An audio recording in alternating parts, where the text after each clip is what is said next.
Music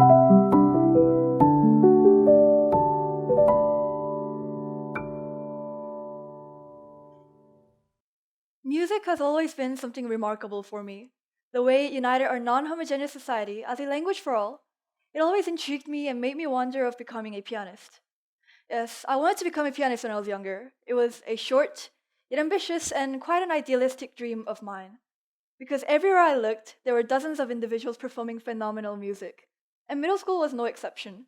To my right, I saw my piano prodigy friend, who played in countless recitals with absolute accuracy, even after years' worth of hiatus.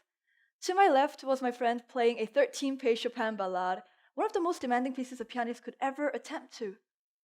Over time, the dream lost its ambition and shifted its shape.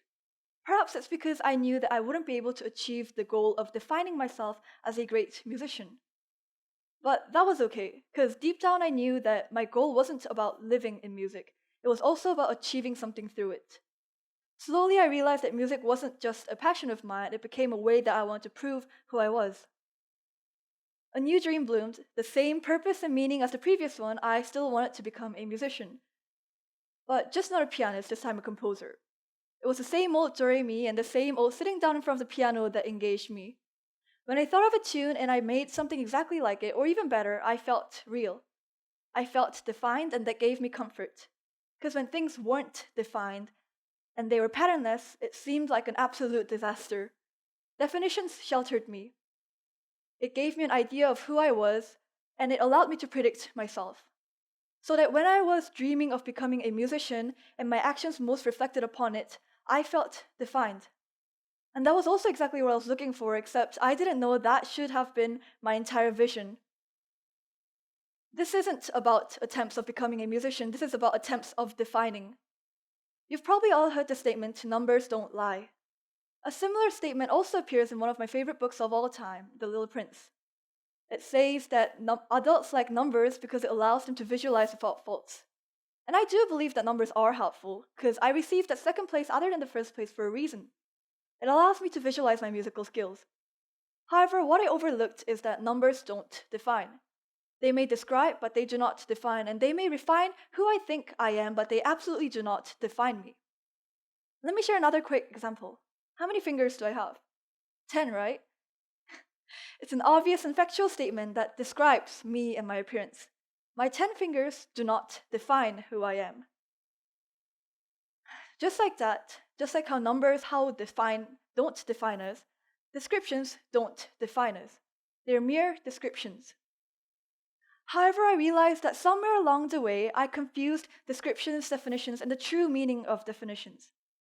I realized I don't have to become a musician to be a musician.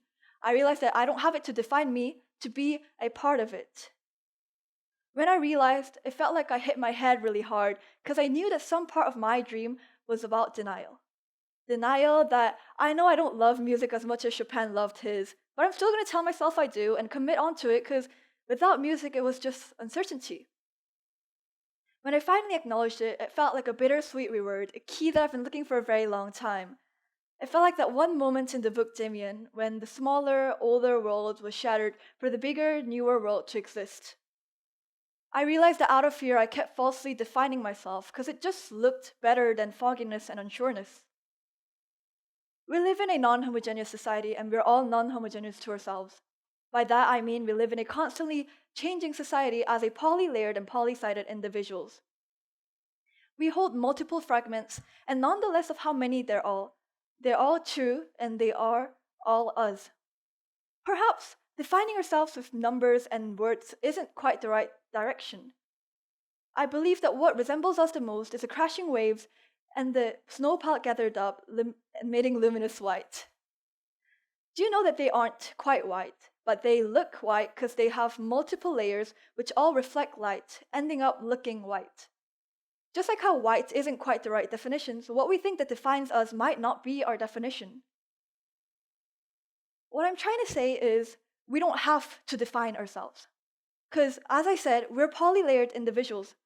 So perhaps attempting to define ourselves with one word or one number is an attempt that might be too short of the view. I believe that we are meant to be expressed and explored as we live. Just like light, which is only white because it holds multiple colors, we aren't monocolored. We're polylayered and ever-changing. The goal isn't to define, but it's to explore and express so that one-worded definition will be too shabby to hold us. Thank you.